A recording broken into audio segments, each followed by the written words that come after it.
ছাত্রছাত্রীরা তোমরা কেমন আছো? নিশ্চয়ই ভালো আছো। এর আগের দিন আমি ইউনিট 1 পড়িয়েছিলাম।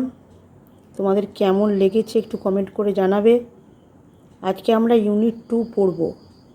কিন্তু একটা কথা, সেটা হচ্ছে যে এই গল্পটা পড়ে তোমরা যদি গল্পটা বুঝতে পারো, আমি যেভাবে বাংলা মানে বলে বলেছি লাইন বাই লাইন, তোমরা যদি পড়ে বুঝতে পারো এবং এরপর এখান থেকে যে ধরনের প্রশ্ন করা হোক যদি তোমরা সেগুলো উত্তর দিতে পারো, তবে কিন্তু আমার এইভাবে পড়ানোটা সার্থক হবে। তোমাদের সুবিধা অসুবিধা কিন্তু জানাবে। তাহলে শুরু করছি unit 2। It is always lovely on the big half moon in summer. অর্থাৎ সবসময়ই সুন্দর হয় বিগ হাফ মুনে। গ্রীষ্মকালটা সবসময় সুন্দর, গ্রীষ্মকালটা। হোয়েন ইট ইজ ফাইন, যখন সুন্দর থাকে বিগ হাফ মুনে, কোনো অসুবিধে নেই। The harbour is blue and calm, তখন কিন্তু ওই পোতাশ্রয়টা থাকে শান্ত এবং হালকা হালকা বাতাস বয় এবং ছোট ছোট ঢেউ আসে। অর্থাৎ বিগ হাফ মুনটা ভীষণই ভালো লাগে গ্রীষ্মকালে। এভরি সামার, প্রত্যেকটা গ্রীষ্মকালে। এখানে রিফ্লেস মানে ছোট ছোট ঢেউ, কাম মানে শান্ত। আর প্রত্যেক গ্রীষ্মকালে উই হ্যাড সাম হবি, আমাদের কিছু না কিছু শখ থাকে। যেমন গত গ্রীষ্মে, লাস্ট সামার মানে গত গ্রীষ্মে, বিফোর ডিক অ্যান্ড মিমি কেম, ডিক আর মিমি ওর যে পিসির 2 ছেলে মেয়ে, ওরা আসার আগে we were crazy about kites, আমরা ঘুড়ি নিয়ে পাগল ছিলাম, ঘুড়ি নিয়ে। A boy on the mainland showed Claude, একটি ছেলে যে মূল ভূখণ্ডে থাকতো, সে আমাদেরকে ক্লডকে শিখিয়েছিল হাউ টু মেক দেম, মানে কীভাবে ঘুড়ি তৈরি করতে হয় সেটা ক্লডকে শিখিয়েছিল। ব্যাক অন দ্য আইল্যান্ড, এই আইল্যান্ডে ফিরে এসে we made plenty of kites, আমরা অনেক ঘুড়ি তৈরি করেছিলাম।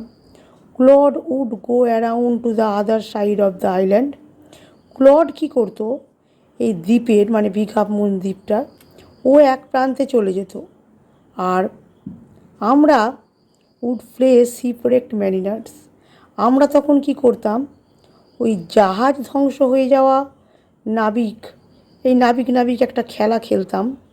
সিগন্যাল করতাম মানে সংকেত দিতাম পরস্পরকে উইথ কাইটস, ঘুড়ি নিয়ে। মানে যখন আমরা শীতকালের দিনে যখনই আমরা চলে যেতাম ওই আইল্যান্ডে, সেখানে গিয়ে তো আমরা অনেকজনকে পেতাম, খেলতাম। এবং সেখানে গিয়ে এই জাহাজ ধ্বংস হয়ে যাওয়া নাবিক একটা খেলা, মানে মনে মনে ওরা কল্পনা করতো কেউ জাহাজ তার নষ্ট হয়ে গেছে, তখন নাবিকরা কীরকম করবে, এরকম একটা খেলা ওরা খেলতো। ঘুড়ি দিয়ে প্রত্যেককে সংকেত দিত, এভাবে একটা খেলা খেলতাম আমরা। উই হ্যাড এ কাইট, আমাদের একটা ঘুড়ি ছিল, যেটা ছিল খুব বড়, and covered with lovely red paper, আর গোটা ঘুড়িটা ঢাকা ছিল লাল রঙের সুন্দর কাগজ দিয়ে। আর সেই লাল কাগজের উপরে we pasted gold tinsel stars, সোনালি রঙের চুমকি, তারা তারা চুমকি দিয়ে বসানো ছিল তার গোটা ঘুড়িটার ওপরে। And had written our names full on it, আর সেই ঘুড়িটার ওপরে আমরা আমাদের পুরো নামটা লিখে দিয়েছিলাম। কী নাম?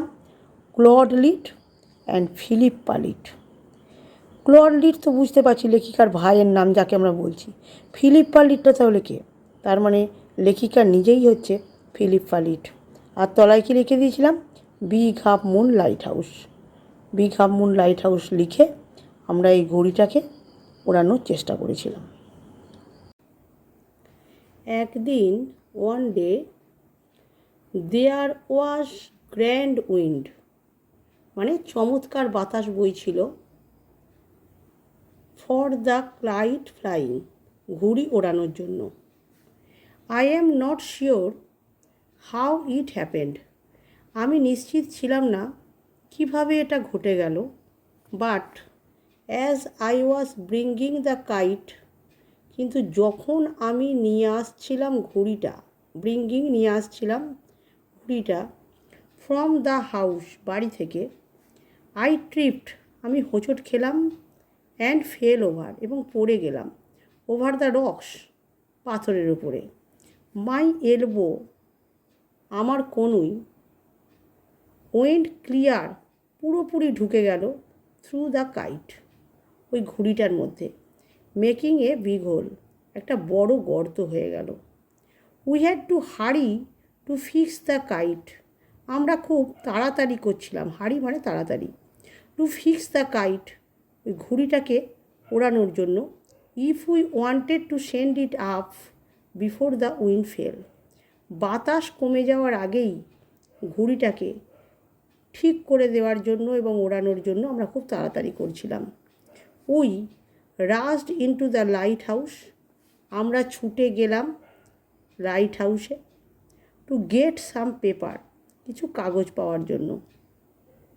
We knew there was no more red paper, আমরা জানতাম নো মোর মানে আর নেই লাল কাগজ। We took the first thing that came handy, আমরা প্রথমেই যেটা হাতের কাছে পেলাম, হ্যান্ডি মানে হাতের কাছে, যেটা পেলাম, অ্যান ওল্ড লেটার, একটা পুরনো চিঠি, lying on the bookcase in the sitting room, বসার ঘরের বইয়ের আলমারিতে পড়ে থাকা একটা পুরনো চিঠি, এটাই আমরা পেলাম। উই প্যাচ দ্য কাইট, আমরা তাপ্পি দিলাম সেই ঘুড়িটাকে, উইথ দ্য লেটার, ওই চিঠিটাকে দিয়ে। আর কি করলাম, এ শিট অন ইচ সাইড, প্রত্যেকটার পাশে একটা করে কাগজ আটকে দিলাম, অ্যান্ড ড্রাইড ইট, এবং এটাকে শুকালাম বাই দ্য ফায়ার, আগুনের ধারে বসে বা আগুন দিয়ে আমরা এটাকে শুকালাম। উই স্টার্টেড আউট, আমরা ঘুড়ি ওড়ানো শুরু করলাম, and went up the kite, এবং ঘুড়িটা ওপরের দিকে উঠতে লাগলো, লাইক এ বার্ড, পাখির মতো, মানে খুবই সুন্দর ঘুড়িটা উঠতে শুরু করলো। দ্য উইন্ড ওয়াজ গ্লোরিয়াস, বাতাসটা ছিল ভীষণই চমৎকার, অ্যান্ড ইট শোড, এবং সেই জন্য ঘুড়িটা খুব ভালো ভাসছিল। হঠাৎ, অল অ্যাট ওয়ান্স, হঠাৎ, স্ন্যাপড, ফট করে একটা শব্দ হলো, অ্যান্ড দেয়ার ওয়াজ ক্লড ছিল সেখানে, স্ট্যান্ডিং, দাঁড়িয়ে, with a bit of cord, এক টুকরো সুতো নিয়ে, ইন হিজ হ্যান্ড, হাতে এক টুকরো সুতো নিয়ে, লুকিং ফুলিশ, বোকার মতন তাকিয়ে। তার মানে কি হলো, ঘুড়িটা ওড়াতে গেল, সুন্দর উড়ছিল, হঠাৎই কেটে গেল, সুতোটা হাতে রয়ে গেল, তখন ক্লড বোকার মতন তাকিয়ে রইল। ঘুড়ি কিন্তু, kite had sailed away over to the mainland, আমাদের ঘুড়িটা চলে গেল ওই মূল ভূখণ্ডের দিকে, কোনো একটা জায়গায় ঘুড়িটা কেটে ওদিকে চলে গেল। এইবার আমরা জানতে পারবো যে এই ঘুড়িটা নিয়ে কি হলো, যেটা আমরা ইউনিট 3-তে পড়ব। আজকে এই পর্যন্তই। আমি মনে হয় বোঝাতে পেরেছি।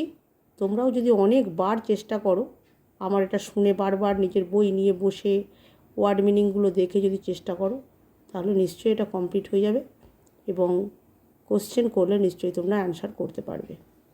So thank you. আবার পরের দিন তোমাদের সঙ্গে কথা হচ্ছে।